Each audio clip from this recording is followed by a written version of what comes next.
Good morning, नमस्कार, स्वागत है आपका हमारे चैनल जीएस स्टडी 94 में और दोस्तों में यस। तो दोस्तों आज हम बात करेंगे भारतीय आधुनिक इतिहास के बारे में। ठीक है, जो भी घटनाएं हुई हैं, जो भी विद्रोह हुआ है और बहुत सारे विद्रोह हुए, बहुत सारी क्रांतियां हुई हैं, पर आज हम स्पेशली जो बात करने वाले हैं वो है नील विद्रोह। ठीक है, जो कि 1859 में स्टार्ट हुआ था। नील विद्रोह को पढ़ना इसलिए आवश्यक है क्योंकि उस समय जब भारत जैसा देश अंग्रेजों का उपनिवेश हुआ करता था और सबको पता है कि जो ब्रिटेन के लोग थे एक कंपनी के माध्यम से किस प्रकार से भारत जैसे देश को उपनिवेश बना डालें।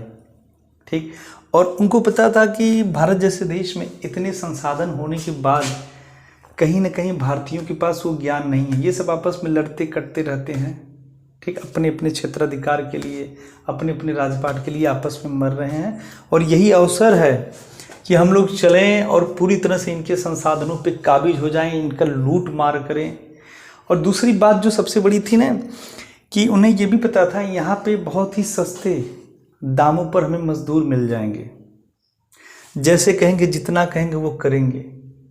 यही कारण था दोस्तों, कच्चा माल यहाँ से पैदा होता था, सारी व्यवस्थाएं यहीं पे की जाती थी। उसके बाद जब सारी चीज़ें लास्ट प्रोसेस में होता था तो वो क्या करते थे अंग्रेज, अंतर्राष्ट्रीय बाजार में लेकर जाते थे, चीज़ों को बेचते थे, मतलब 100 गुना ज़्यादा रेट पर।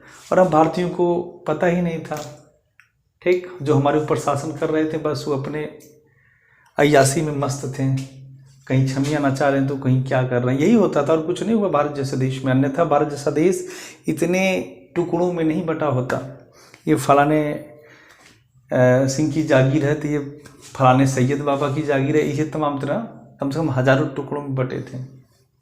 इसी का तो लाभ उठाया अंग्रेजों ने। अंग्रेज कहे कि भैया टेंशन मत लो, जो आपको चाहिए हम आपको देंगे, बट एक शर्त है, जब हम आपके पड़ोसी राज्य पर आक्रमण करेंगे तो आप कुछ मत करिएगा, ना कुछ बोलिएगा। ठीक ठीक ठीक, हम कुछ नहीं बोलेंगे, मारो, उससे तो हमारा वैसे ही बैमनस चल रहा है, युद्ध चल रहा है, मारो उसको। पर उनको ये नहीं पता था कि धीरे धीरे धीरे धीरे वो किसी को भी नहीं छोड़े।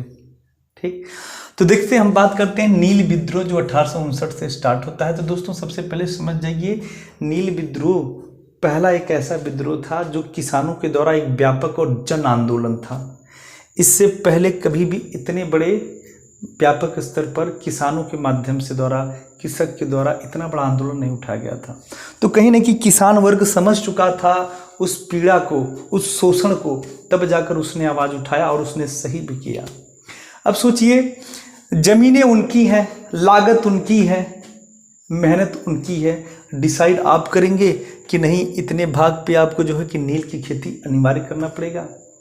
और आपको बता दें उस समय, क्या अभी भी आपको बता दें, नील की खेती यदि आप कहीं कर रहे हैं तो एक समय के बाद वहाँ की जो ज़मीनें हैं ना तो पूरी तरह से बंजर हो जाती हैं। ये भी किसानों को डर था। और किसान सोचते थे, जो बंगाल का किसान, आपने सुना होगा कि बंगाल में लोग चावल बहुत अच्छे से खाते हैं, चावल की मात्रा ज़्यादा खाते हैं, चावल और मछली मिल जाए बस, कुछ नहीं चाहिए उन्हें। वही कारण था कि जो बंगाल का किसान था, कृषक समाज था, वो बोला कि भैया हम चावल भी उगाएंगे। तो कहे नहीं नहीं, इतने भाग पे नहीं, इतने भाग पे उगाओ, नील की खेती ज़रूरी है। ठीक है, तो उन्होंने कहा कि नील की खेती ज़रूरी है, ठीक है, इससे तो बहुत ज़्यादा हमें लाभ नहीं हो रहा है, क्योंकि आप लोग क्या करते हैं, ददनी प्रथा, उस समय एक प्रथा चलती थी जिसके माध्यम से एक समझौता करार करके ज़बरदस्ती हाथ उत लगवा के ज़बरदस्ती नील की खेती करवाते थे, औना पौना पैसा दे देते थे। इससे जो है कि जो बंगाल का किसान था, कृषक समाज था, वो जान चुका था कि यही अगर हमारी स्थिति रही तो हम खाने के लिए मोहताज हो जाएंगे। जब हमारे घर के अंदर अन्न नहीं रहेगा खाने के लिए तो हमें नील की खेती से क्या फ़ायदा। नील की खेती से तो सबसे ज़्यादा फ़ायदा किसको होता था, अंग्रेजों को होता था। अब नील की खेती के बारे में थोड़ा जान लीजिए। ये जो होता है दोस्तों 4 से 3 मीटर लंबा होता है जो इसका पौधा होता है, और ये बैगनी और गुलाबी रंग का होता है। पर जब इसको बढ़िया से बना दिया जाता है, जो भी उसकी ढुलाई उलाई होती है, जो कि भारतीय किसान ही करता था, भारतीय मजदूरी करते थे, तो क्या होता था, नीला हो जाता था। और उसी नीले को जो कपड़े का ड्राइंग होता है ना उसमें लगाया जाता था। उससे जो है मतलब पूरा भारत के लोग ही, सोचिए सब बनाकर देते थे। उसके बाद जो है ये अंग्रेज अंतर्राष्ट्रीय मार्केट में जाके बेच रहे हैं, अरबों खरबों कमा रहे हैं, और हम लोगों को जानकारी है नहीं इस चीज़ों के बारे में। तो वहीं से ये विरोध होता है कि भैया आप ज़बरदस्ती कोई चीज़ हमारे ऊपर थोप नहीं सकते हैं। और एक तरह से आपको बता दें 1857 का जो मेरठ से विद्रोह हुआ था मंगल पांडे जी के द्वारा, क्योंकि उन्होंने बिगुल बजाया था, उसका कहीं ना कहीं लाभ, कहीं ना कहीं प्रभाव, व्यापकता इन किसानों के ऊपर पड़ा।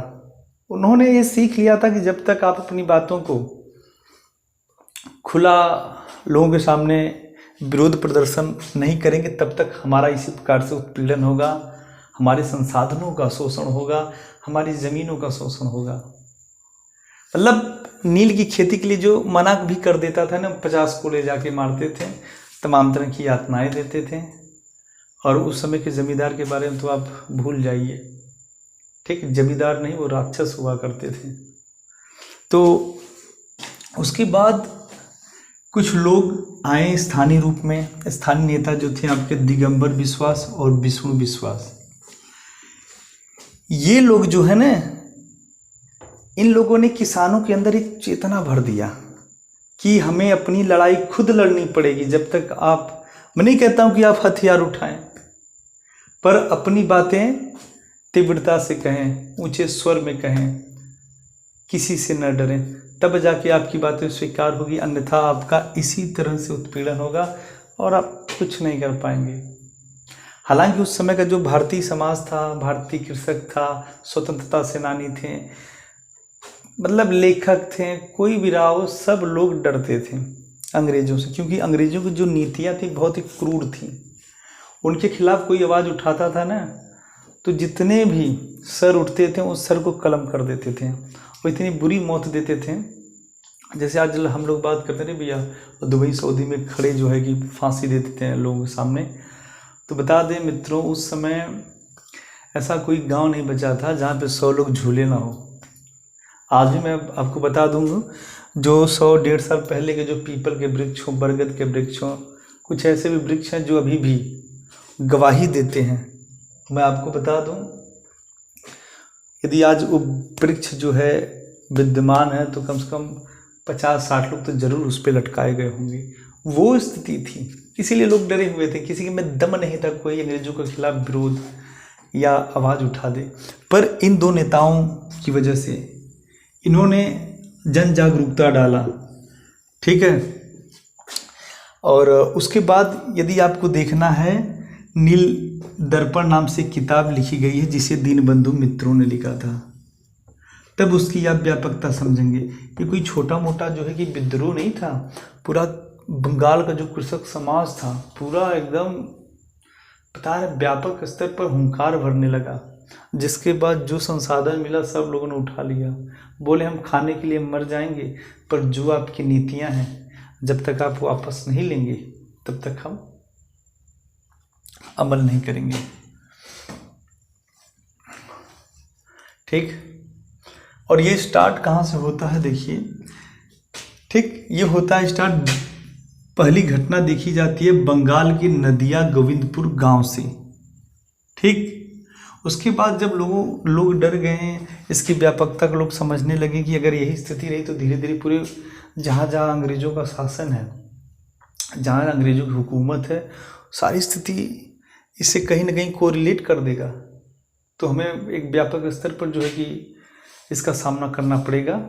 तो उन्होंने क्या किया, अंग्रेजी सरकार ने सीटोन कार की अध्यक्षता में नील आयोग का गठन किया, और नील आयोग का गठन करने के बाद सारी चीज़ें जांच पड़ताल करने के बाद उन्होंने कहा कि हाँ ये बात सही है, आप ज़बरदस्ती नील की खेती, ठीक, किसानों के द्वारा नहीं करा सकते। अब इस चीज़ का ध्यान रहे। तो दोस्तों यही है जो घटना है, आप लोग याद रखिएगा नील की खेती, ठीक है। तो आज के लिए इतना ही, नमस्कार, धन्यवाद।